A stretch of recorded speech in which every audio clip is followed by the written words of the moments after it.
But I also take great joy and pride in recognizing that we are all humans and that it is the collective group of us as humans that's what diversity is.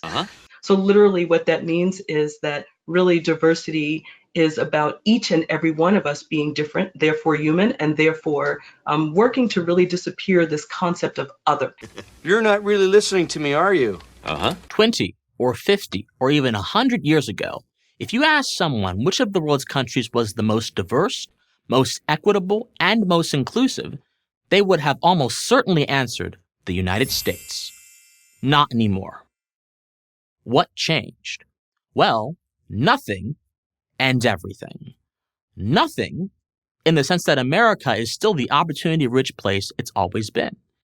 And everything because the progressive left has hijacked those three words, diversity, equity, and inclusion, and turned them into weapons of mass destruction.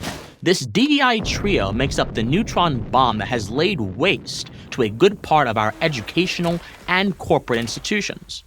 Given the damage that has been done, it might be a good idea to see what these words used to mean and what they mean now. Diversity used to mean that people of different backgrounds were free to join a group or association. Equity used to mean enforcing equal standards for all individuals and groups. Inclusion used to mean allowing people of every background and identity to participate in a group or association.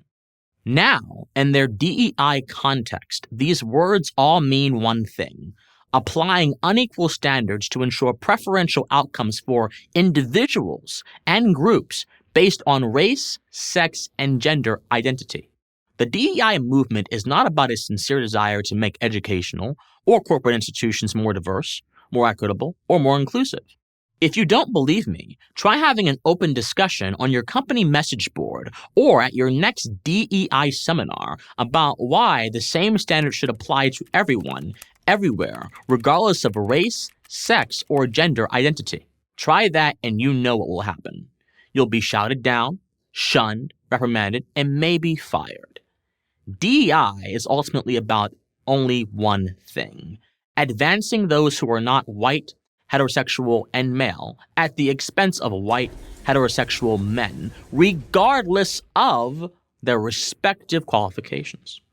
If you say, well, that's fine, because white, heterosexual men had too many advantages for too long, then I would ask, what about all the women, gays, blacks, and Latinos who are born into privilege? Should they be recipients of DEI special preferences? And when do we know we've reached a DEI endpoint?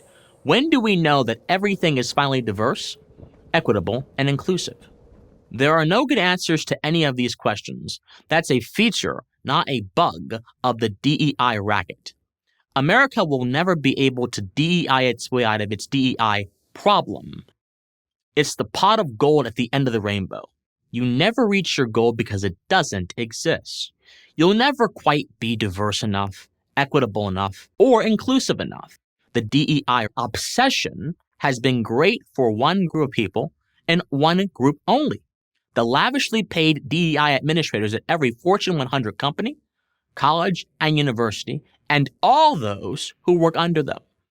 Corporations now pay millions upon millions of dollars to so-called DEI experts to spread division and distrust among their own employees.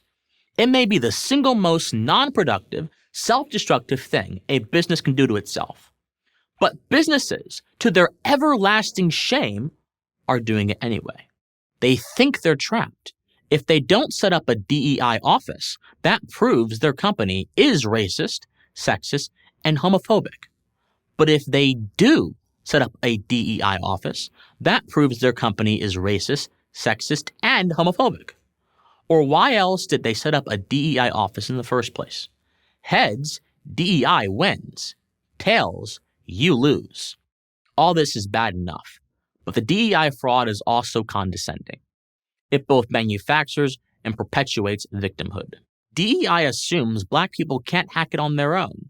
Neither can women or anyone who falls under the LGBTQI+ umbrella. They all need what only DEI can give them because no one can compete with the white, heterosexual Superman. The truth is that Americans of all races get along fine. Intermarriage rates, to cite just one example, are higher than they have ever been. The vast majority of Americans don't even think about race. They want to work hard and get ahead. And they know that America is the best place to do that. The big lie is the DEI made-up version of American life. And thanks to woke colleges and corporations, they're shoving it down our throats. So, how do we stop them? The solution is remarkably simple. Tell the truth. When they say you're racist, tell them the truth. You're not. When they call you a whatever-phobe, tell them the truth. You're not. The truth is the only thing that will set you, me, and the entire country free from this DEI monster. I'm Christian Watson of Color Us United and host of Pensive Politics for Prager University. Thank you for watching this video. To keep PragerU videos free, please consider making a tax-deductible donation.